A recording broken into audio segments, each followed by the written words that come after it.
Hey friends, Patrick here. Welcome back. We are now halfway through 2026, and I think that's worth pausing on for a second. Because at the start of the year, a lot of people, including plenty of people in my world, were not quite sure what kind of year it was going to be. Rates were elevated, the news was loud, there was a real sort of wait and see energy in the air. So let's take a minute, look at what actually happened. Back in January, we were sitting at 4.3 months of inventory and 91 days on market.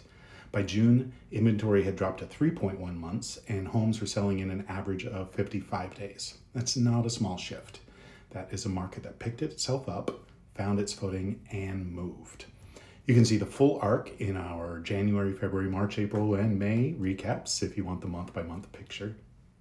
Closed sales in June were up nearly 14% from last June, pending sales up 7.5%, prices essentially flat year over year, on a rolling basis, which in this environment is actually a sign of stability, not stagnation. The market did not crash, it did not overheat, it found a kind of steady rhythm that honestly is healthier than what we saw during the pandemic years.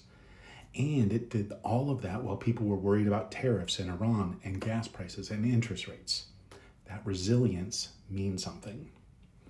June continued the trend we've been watching all spring. Days on market dropped again down to 55, the lowest of the year. That means that the average home that sold in June went from listed to accepted offer in less than 2 months. Homes that are priced right and show well are still finding buyers. And buyers who are ready and clear on their goals are still finding homes.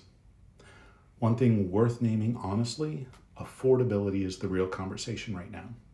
With rates sitting around 6.4%, 6.5%, and the median home price where it is, the numbers are tighter than most of us would like. A family earning the median income in Portland can cover about 95% of a typical mortgage payment right now, which means the math requires some creative thinking for a lot of people. It's not a reason to give up on home ownership, but it is a reason to come into the process with clear eyes and a solid plan rather than winging it. So here's my genuine read on where things go from here. And I want to be straight with you rather than just sort of cheerleading. Things that could slow this market down are still there. Rates could move up again. The economy is unpredictable and uncertainty has a way of making people pause.